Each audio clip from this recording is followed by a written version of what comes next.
परम पिता परमात्मा की पहचान। क्या ये सब परम पिता के परमात्मा से तुम्हारा क्या संबंध है? क्यों याद करते हो? जन्म जन्मांतर याद करते आए, इतना तो पूछ सकती है। वो जवाब नहीं दे तो तुम बता सकती हो क्या कि हमने तो उस परम पिता परमात्मा के साथ जब वो इस सृष्टि पर साकार रूप में आता है, हमने तो सब प्रकार के संबंध जोड़े हैं, इसलिए वो हमें हर स्वरूप में याद आता है। और ये भगवान का विरुद्ध है गीता में, यो यथा माम प्रपद्यन्ते तां तथैव भजाम्यहम्। जो मुझे जिस भाव से याद करता है, अंदर की बात है ना, भगवान तो अंदर की बात को, भाव को जानता है ना। तो जो मुझे जिस भाव से, जिस संबंध के भाव से याद करता है, मैं उसको उसी रूप में प्राप्त हो जाता हूं। ऐसे नहीं संगम युग में नहीं, सारे कल्प में भी प्राप्त होता हूं। उसकी शूटिंग के ऊपर है। उस आत्मा के अंदर जो भाव भरे गए हैं शूटिंग पीरियड में, उसके ऊपर सारा मदार है। कैसे? मैं तो निराकार हूं। निराकार आत्माओं को ज्ञान दे करके मनुष्यों के बीच में जो सबसे बड़ा बच्चा है, उस बड़े बच्चे को मैं अपना वर्षा अखूट ज्ञान का भंडार देके चला जाता हूं। वो बच्चा फिर मनुष्य शक्ति का बाप है ना, तो सारी मनुष्य शक्ति की जो भी मनुष्य आत्माएं हैं उसकी जिम्मेवारी है हर मनुष्य आत्मा को बाप का परिचय देना।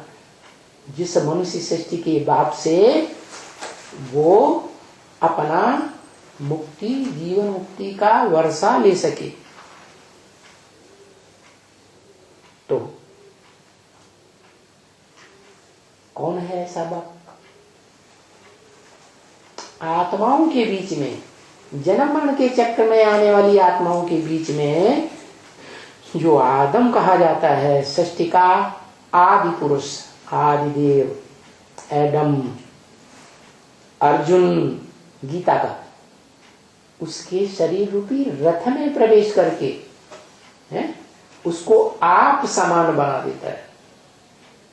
जैसे रामायण में बोला है ना, जे ही जानो ते ही देव जनाई, जानत तुम ही हुई जाए। तुमको जान करके वो तुम्हारे जैसा ही निराकारी, निर्विकारी, निरहंकारी बन जाता है 100%।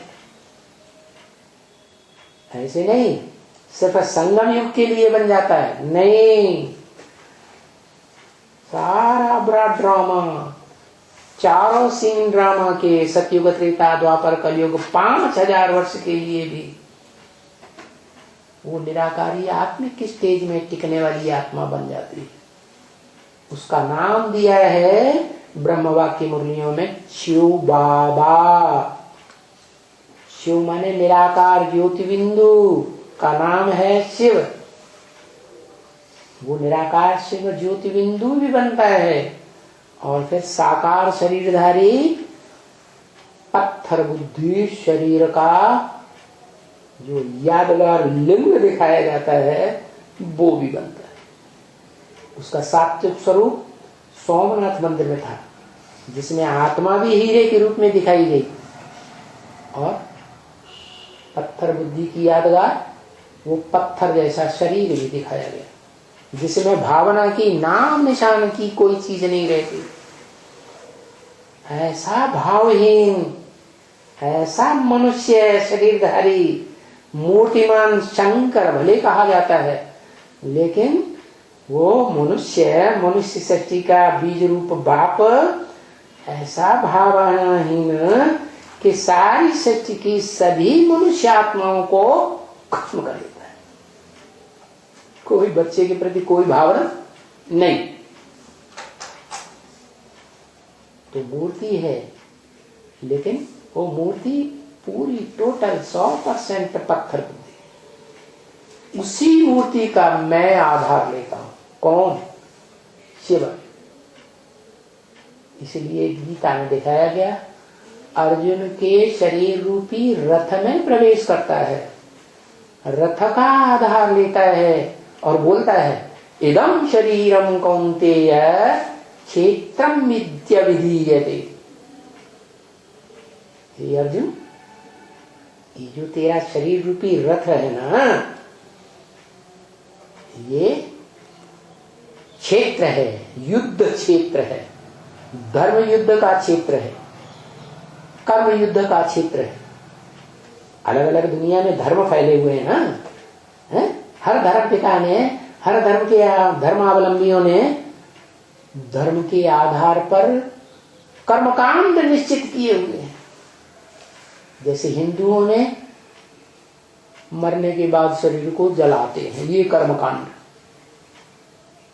मुसलमानों में, क्रिश्चियंस में मरने के बाद शरीर को जमीन दोज करते हैं, मिट्टी में दबाते हैं। क्यों? क्योंकि संगम युगी शूटिंग पीरियड में वो आत्माएं वो मिट्टी का आकर्षण छोड़ ही नहीं पाती, देह अभिमान की मिट्टी को छोड़ नहीं पाती हैं। तो फिर यही भाव उनके अंदर भरा हुआ है कि हमारा अंतिम हश्र क्या होता है, हमारा अंतिम हश्र ही यही होता है क्या, कि हमें देह अभिमान की मिट्टी में ही गल के रहना चाहिए। तो भक्ति मार्ग में जब शरीर छोड़ते हैं तो उनको, शरीर को मिट्टी में दबाया जाता है। ओम